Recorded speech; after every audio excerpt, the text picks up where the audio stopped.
words quietly to yourself to make sure you got them okay. And finally, the last step, which is to say the words out loud and have them sound just right. But then because you have to do all this, when you get to the final step, something strange has happened to you, and you speak the way a drunk walks. And because you are speaking like falling, it's as if you're an idiot, when the truth is that it's the language and the whole process that's messed up. And then the problem with those who speak only English is this: they don't know how to listen.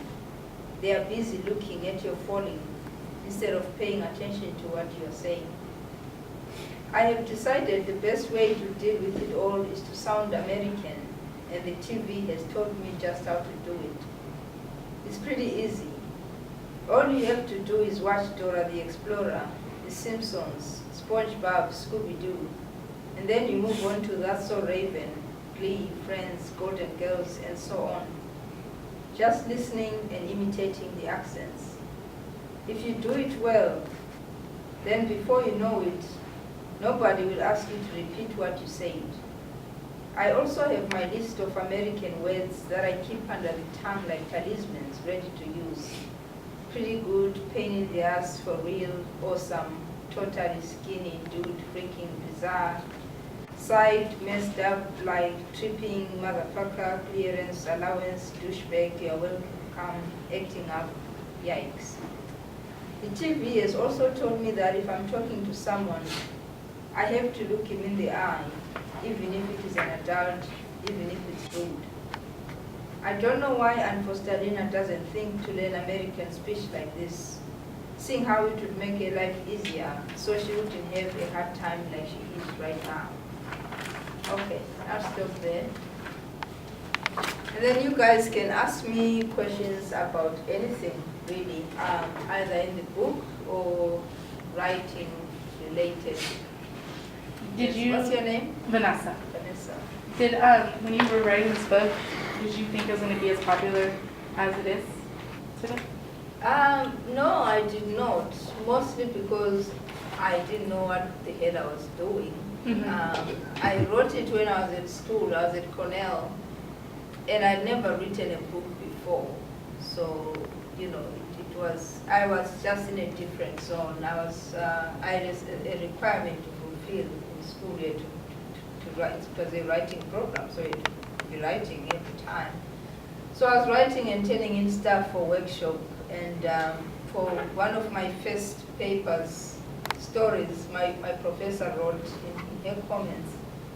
She said, "This is a novel, now let's talk about structure." And I said, okay.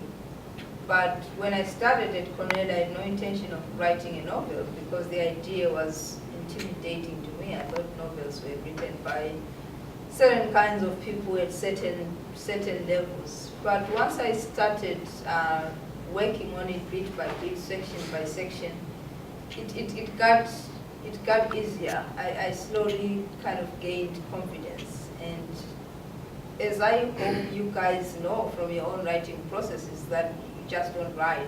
Writing is rewriting. So I did at least 5 drafts of We Need New Names until I got to what I felt was my best effort. But I really didn't think in terms of it being popular.